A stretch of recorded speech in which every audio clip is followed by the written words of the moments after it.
Good morning and welcome to the Demolition News business briefing for August 2020. I'm your host, Mark Anthony. Thanks for joining us. I hope you're all well. We are living in uncertain times, people. The globe refuses to go away. The national and international economy apparently by a thread, and if you read the newspapers, about everything right now.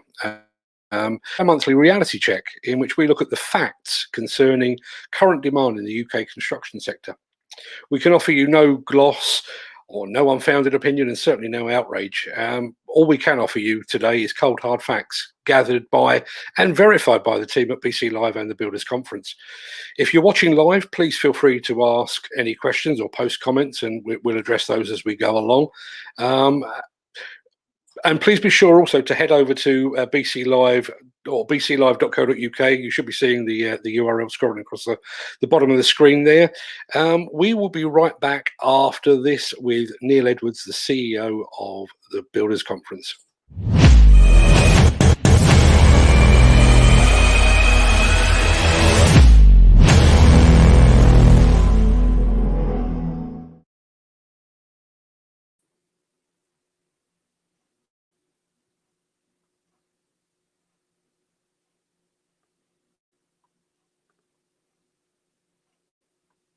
Good morning, Neil. Good morning, Mark. How are you? I'm very well, and you? I'm good, thank you very much indeed. Yeah, fantastic stuff. I've said I'm going to give the world some cold hard facts, so let's start with some cold hard facts. Are we hitting the panic button? Are we quite happy with where we are, or are we really starting a party? Where are we? There's a few options there. No, we haven't started to hit the panic button. We're really not too bad really this month. As normally we say to ourselves, sort of like this is the summer holiday period. Well, this year is obviously very, very different, where people may not have gone away, whatever. But no, we're above £4.5 billion worth of new construction awards that we've researched and found here at Builders Conference. So that's a pretty good month, really. That's maintaining its levels, really. It's not as great as last month, but there was that signature project last month, if you remember. That was the what was it, the Berkeley project, which was over £1 billion. So no, we're doing very, very good, and I'm optimistic really of how we're going from here, really. Yeah, I mean, it's a strange situation we find ourselves in at the moment, because if somebody had said at the beginning of the year, we'll offer you a £4.5 billion for August, we'd have snatched their hand off. But obviously we are in a very strange position at the moment in that, you know, I guess a lot of people's holidays have been cancelled or at least postponed, you know. Yeah, exactly. And yeah, as you say, we would have all said yes, please, to that value, sort of like somewhere in January, let alone in March, when we obviously had complete lockdown. It would have been a very big surprise if we'd have got £4.5 billion in August. So I'm optimistic, really. The number of tenders coming through are diminishing and a little bit more patchy, but overall optimistic. Good. Okay, well, let's back up those facts and figures. Who came out top of the pile this month? Well, after some close fought, you know, if you could take it like a football league table, but J Reddington or JRL Limited, who've got subsidiaries called Midgard, they're top of the tree this month, and they've picked up some works at Nine Elms, which is a significant construction site in London, just south of the river.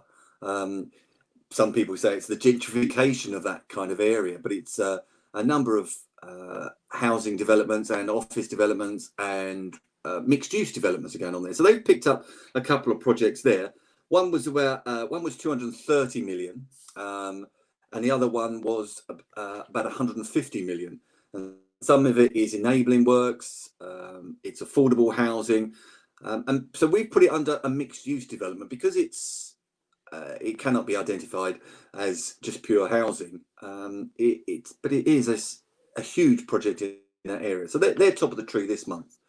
And second on the table is we're going back to the housing as well, which is Red Row Homes, and they've also picked up well, we've researched the most number of contract award starts in August. They've got 13, and the largest of theirs is a £50 million project, which is up in Oxfordshire, Abingdon, Oxfordshire. It's called The Lawns. They've named it as The Lawns. So there'll be part social housing on that one as well. But that's the largest project of theirs, which is about £50 million. Third on the table is Vinci Construction. Now, they've also picked up 5 projects this month, and one of their projects that they picked up is under their Taylor Woodrow, they still use, but type of banner, and it's a new resource recovery facility for recyclable materials, and that is in Upper Edmonton. It's over £100 million worth of work, and that's just the start of it, because overall we kind of have heard, and we haven't properly got this nailed down, but the whole area around there is going to be around about £680 million worth of work. So this is a little bit of the first phase. So Taylor Woodrow / Vinci are in good position if they actually carry on and do a good job on that one. So yeah, they're number 3 in the table. Number 4 this month, with £187 million worth of overall contracts, is Galliford Try, and they've picked up 5 projects this month as well. And the largest of theirs is back in London. Oh, sorry, this one is in Leeds. Sorry, beg your pardon. This one's in Leeds. This is for £105 million project. And the client for that is Highline Investments GP Limited. And it's what we've got down here is 665 home developments. There will be a mix of 2, 3, 4 bedroom houses there as well. And there's also some works within railway arches and refurbishment to accommodate hospitality around there. So that's a great job up in Yorkshire, obviously, up in Leeds. And finally, in 5th place, we got Wilmot Dixon. Now, they've also picked up a number of projects. They picked up 8 projects this month. And the largest of theirs is a new city campus in Manchester. It's a £54 million project for the design and build of a 4-storey, which was on the former Boddington's brewery opposite Manchester Arena. The client is actually Manchester College, and yeah, that's starting as soon as possible, really, with an end somewhere around about December 2022. So that's a great job for them as well. That sounds like a good full pack this month. One of the things that we generally look at as a bit of an indicator is the number of companies that have picked up 100 million or more in the past month. How's that looking? Yeah, that's above the 10, and it's 14 this month, which is also a good month, really, because we try and get between 10 and 20, and that is an indicator of what's going on in the UK economy. So yeah, that's pretty good. And this month, overall, there's 265 companies that we found that have secured new works. And that's compared to in July 259. So it's about the same. But what has happened this month? There are less projects overall. There's 418 projects that we've awarded, whereas in July last month there was 430. So they're on average they're slightly bigger. And remember, last month we had that huge, great job, that £1 billion project in London, which the Barclay Group got. So yeah, they're on average the size of the projects are slightly bigger this month, which is also good news. That is a positive sign. Now, you've already mentioned the word housing a couple of times. My guess is housing is leading the way yet again.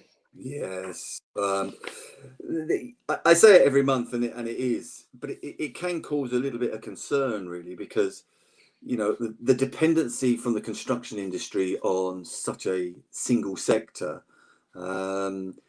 does and should raise concerns. I know we're listening on the radio and on the television a number of people saying that the infrastructure and all of those is actually creaking because of the number of houses. And when you actually see this, you can kind of say to yourself, wow, yeah, because this month housing projects, clearly defined as housing projects only, represent 50% by value of all projects that we've researched this month here at Builders Conference. Yeah, that's if that market starts to decline, or the lack of funds are coming through from banks for people to move, there could be a significant impact upon the construction sector. And you mentioned earlier, particularly with the Nine Elms job, the fact that we're talking mixed use, and it's difficult to define that. So the fact is, housing is probably more than half all of the contract awards of the past month. Yeah. Correct. Yeah, absolutely right. I would think you're close to, looking at the figures down here, nearly £3 billion worth of housing overall. Yeah, well, that's if we start to lose that sector as an industry, then we will be obviously a little bit problematical going forward. Yeah, I mean that really is a serious imbalance. We tend to talk about imbalance in geography as well. How are we looking in terms of locations? Well, overall, overall, over a quarter of all projects are still in London, which, with the Nine Elms project going on south of the river, there is a bit of infrastructure going around there as well, because we've obviously got the extension to the tube lines around that area as well. But those projects have been started many months ago, or many years ago, actually. So yeah, London is taking most of the projects this month. But we have seen Yorkshire and the Northwest producing some fairly good numbers, but still, what is it? Yorkshire this month is over £400 billion. Sorry, 400 million. Get me figures correct here. £400 million worth of work, and the Northwest, the Manchester project, which I spoke about earlier on, is over £300 million worth of work. And Scotland is still a little bit slow. It's still it's only just really getting itself going since they had more of a lockdown up that neck of the woods. And I know obviously yesterday was very difficult for Nicola Sturgeon to come on the television and say that parts of Glasgow now. It doesn't going to affect so much. It seems to be business, but it's going to be affecting people's movements between families. But ultimately, that will have a knock-on effect with business as well. So Scotland is suffering somewhat in the figures that we've got here. You also highlighted last month the fact that we've got another imbalance. I think that's the theme of the show. Another imbalance between private and public sector work as well. How are we looking on that this month? Probably no better would be my guess. No better whatsoever. Just looking down here very, very quickly at the percentages, which we're talking over 70% is still in the private sector. And I know we've got all of these highlights coming from, or sound bites coming from the government, but we really need to get them actually on paper. Talking about in obviously terms like that, but on the boards, on the computers, get it going and actually put something into the ground. Now, I know the government said they were shovel-ready projects, but they're not all shovel-ready. So we've got to really start to move them forward, and that is getting people, off of furlough or just generally back to work as a community, as a world. Yeah, as you say, I keep going back to that word imbalance. When you look at the state of the market at the moment, without house building, without London, and without that private finance, the picture is very, very different indeed, isn't it? Yeah, we see that there is a few with the introduction of obviously the lockdown back in March. There was a lot more emphasis on deliveries at home. So we are seeing, we don't collect planning ourselves, but we can see it. There are not more planning applications going through for large hub centres of warehouses and distribution places. So I can see that as a marketplace in the near future being quite significant. But once again, that's private sector money. So that's one area. Obviously, we're going to have to look at high streets as we go forward from here. How do we redevelop them with the lack of retail or shops available nowadays, where a lot of them are going online. And you can see, I think in the news recently, John Lewis said they're not going to reopen a number of their shops and just mothball them.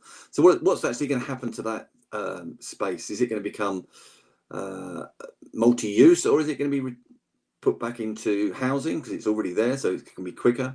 So we've got to look at that as well. But once again, that's all privately funded. And the other area, as we do need infrastructure, whether it be in roads, rail, water, gas, electricity, and recycling centres. We need all of those areas, the infrastructure, to go in for those at the present moment in time.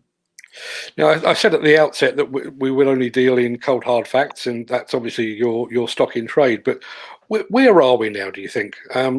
Obviously, I think our calendar has been skewed somewhat by the COVID crisis, because as we said at the very beginning, August should be very quiet and everybody should be on their holidays or walking around with suntans. That's not the case.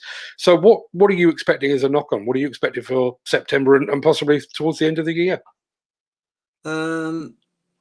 To be honest, I think September is going to be similar as August.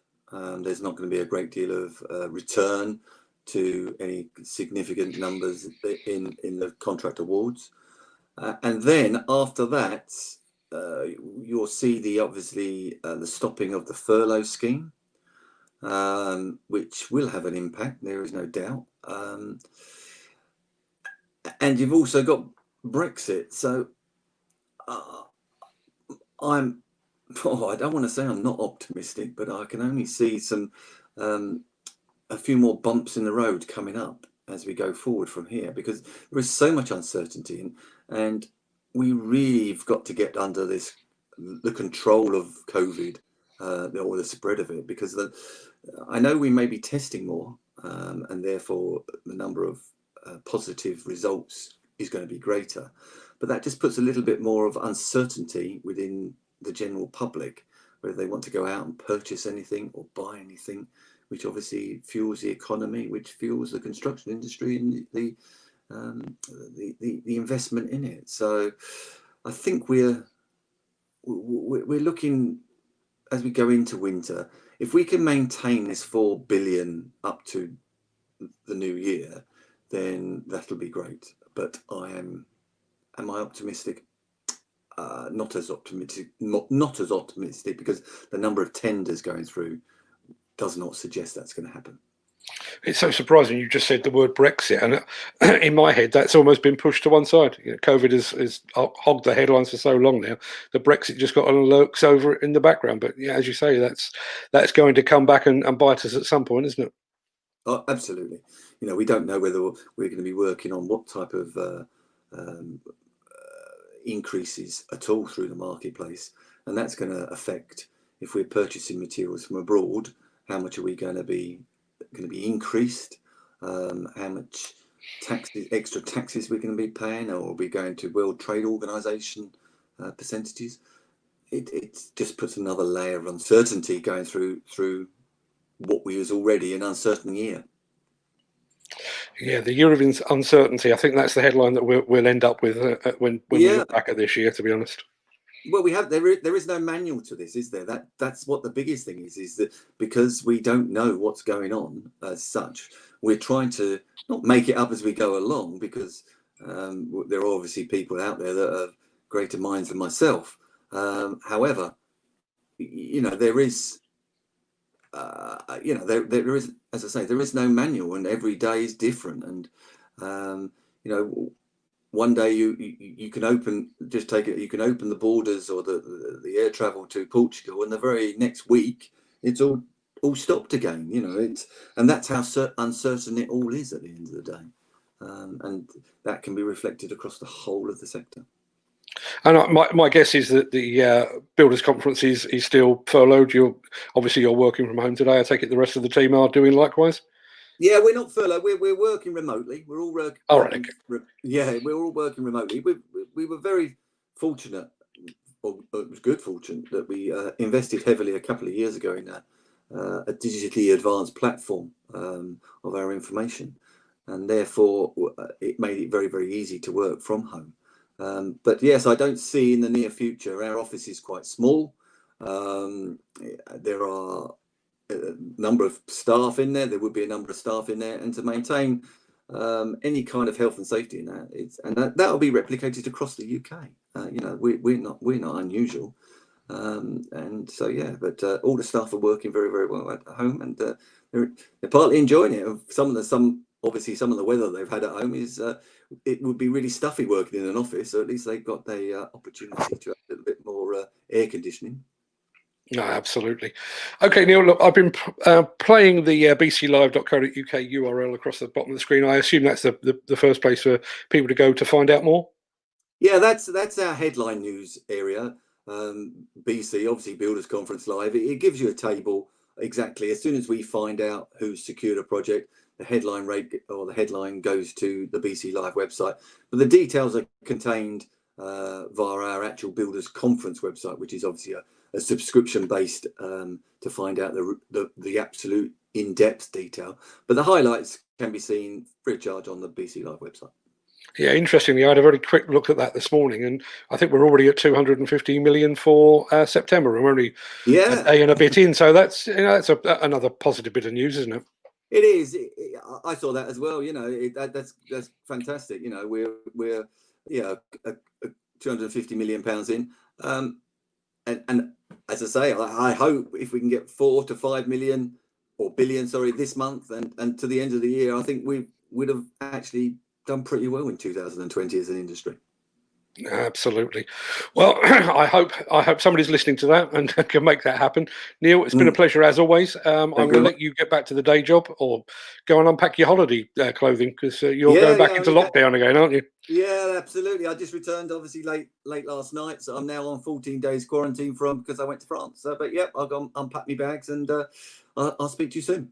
A 14-day lockdown. How will you notice the difference, I wonder? I don't think I will. Neil, thanks ever so much for joining us. I shall speak to you again very, very soon. But until then, I'm going to let you get back to the day job. Okay, many thanks indeed, Mark. Speak to you. Well, there you have it. That's the cold, hard facts. Not too bad, all things considered. The world might be going to hell in a handbasket, but at least the UK construction industry is making a fist of it. Not really much more I can add to all of that. We will be posting the recorded video of this over on our Instagram TV channel. You can also see it on Facebook and on YouTube, and it will be on Demolition News within the next half an hour or thereabouts. So until then, am I going to say it again? I suppose I better add, stay safe, look after yourselves, look after your family, your friends, and your colleagues. And until next time, I will just play you out with this.